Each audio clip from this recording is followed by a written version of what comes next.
कि सेवा धन से करो, हो सके तो तन से करो, भाव हो तो मन से करो, लेकिन केवल सेवा करके ही संतुष्ट मत हो जाना। उसके बाद सुमिरन करो। सुमिरन वाणी से करो, मन से करो, और केवल सुमिरन करके संतुष्ट मत होना। उसके बाद ध्यान करो, साधना करो, कुंडलिनी के चक्रों को जागृत करते हुए सहज मूलाधार से लेकर सहस्रार तक की यात्रा करो।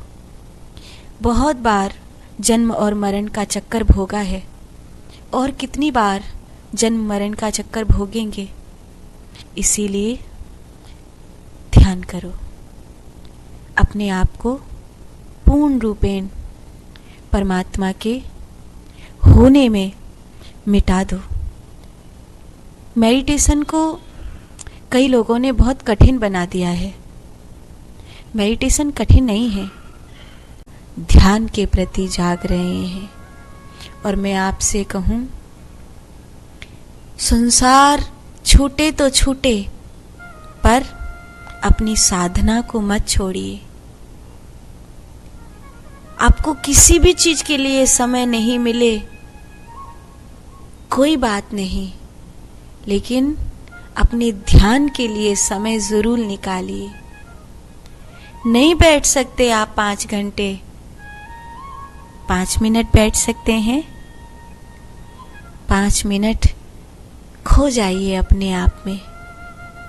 बहुत सुन ली दुनिया की, थोड़ी देर अपनी सुन लीजिए।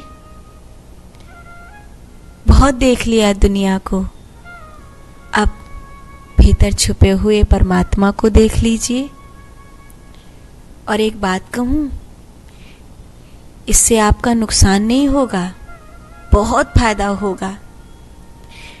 कुछ छूटेगा नहीं।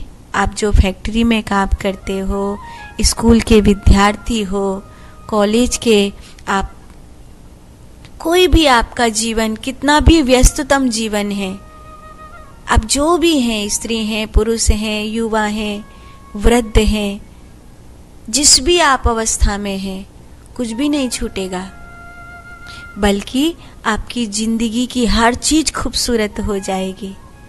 अभी आपको हर चीज याद करनी पड़ती है। आप 5 मिनट ध्यान में बैठ के देखिए, जिन चीजों को आप याद कर कर के भी नहीं याद कर पा रहे थे, जिनको आप सही करके भी नहीं सही कर पा रहे थे, आप 5 मिनट शांत हो जाइए।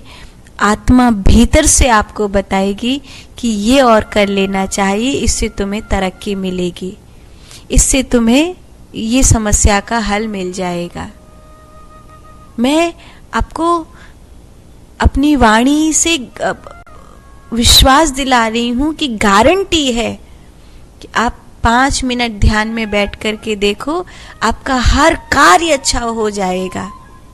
आप जिसके लिए लाखों लाखों रुपए खर्च कर रहे हो और आपका काम नहीं बन रहा है, आप ध्यान में शांत होकर के बैठिए, आपको बेहतरीन से बेहतरीन आइडिया प्राप्त होंगे। आपकी हर चीज अच्छी हो जाएगी। जो चीज आप भूल जाते हो, हर चीज आप समय पे भूल जाते हो, वो आपको सही समय पे याद आएगी। सही समय पे सही चीज याद आना, ये भी तो परमात्मा की कृपा है। तो ये कैसे होगा? ये ध्यान से होगा। हर एक दुख को आप सुख में बदल देंगे, हर एक स्थिति को आप अपने भाग्य की लकीरों को बदल लेंगे। आप सब कुछ पॉजिटिव हो जाएगा, सब कुछ बदल जाएगा। ध्यान में शांत होकर के बैठिए। जिस प्रश्न का उत्तर आपको दुनिया में किसी ने नहीं दिया, उस प्रश्न का उत्तर आपके भीतर छुपा हुआ है। और कौन है ऐसा जो ध्यान नहीं करता था? भगवान कृष्ण को देख लो, वो ध्यान में बैठते हैं। भगवान राम को देख लो, वो ध्यान में बैठते हैं।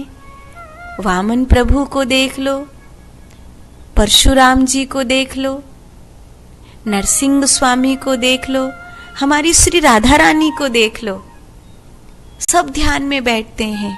गोपियों ने उद्धव जी से क्या कहा था? शांत होके बैठ जाओ, कृष्ण यही है, कहीं नहीं गए हैं कृष्ण, शांत होकर के बैठ जाओ। तुम हमें मन कृष्ण में लगाने के लिए कह रहे हो ना उद्धव, हम तुम्हें कहती हैं मन के पार चलो। कहाँ मन को लगाओगे? मन को तुम निराकार ब्रह्म में लगाने के लिए कह रहे हो उद्धव, चलो मन के पार चलो। मन के पार देखो, कृष्ण ही कृष्ण है, कृष्ण ही कृष्ण है। चलो मन के पार चलो। और 7 महीने उद्धव ने किया क्या? वंदे नंद ब्रज स्त्रीणाम पाद रेणुम अभीक्ष्णसः याशाम हरिकथोद्गीतम पुनाति भुवनत्रियम। 7 महीने इस ब्रज रज में उद्धव ध्यान में ही तो बैठे रहे। कोई 7 महीने इतने सारे उपदेश कहाँ सुनाए होंगे? किसने सुनाए होंगे? ये ब्रज की गवार ग्वाली ने। और राधा रानी तो वैसे भी बहुत नहीं बोलती हैं, तो इतने सारे उपदेश थोड़ी हुए होंगे कि 7 महीने तक उपदेश ही चलते रहे। 7 महीने तक उपदेश नहीं चले, उपदेश तो थोड़े से हुए, कभी कभी हुए। फिर 7 महीने क्या हुआ? 7 महीने उद्धव ध्यान में बैठे रहे। तुलसीदास जी को जब ज्ञान प्राप्त हुआ तो वो 6 दिन तक समाधि में रहे। जब भगवान बुद्ध को ज्ञान प्राप्त हुआ तो वो 7 दिन तक समाधि में रहे। जब गुरु नानक देव को ज्ञान प्राप्त हुआ वो 3 दिन तक समाधि में चले गए। ध्यान के बिना जीवन में कुछ भी नहीं है। आप शांत होते ही नहीं हो, और जब तक आप शांत होना नहीं सीखेंगे तब तक ना आपका भाग्य जागेगा, ना कोई तरक्की होगी, ना आपके जीवन के क्लेश मिटेंगे, ना आपके जीवन का अहंकार मिटेगा, और संसार की ये जो घपड़ चौथ है, ये पंचायती, ये भी नहीं मिटेगी। हाय हाय करते रहना, ठाकुर जी की मूर्ति के आगे सर पटक पटकते रहना। लेकिन जब तक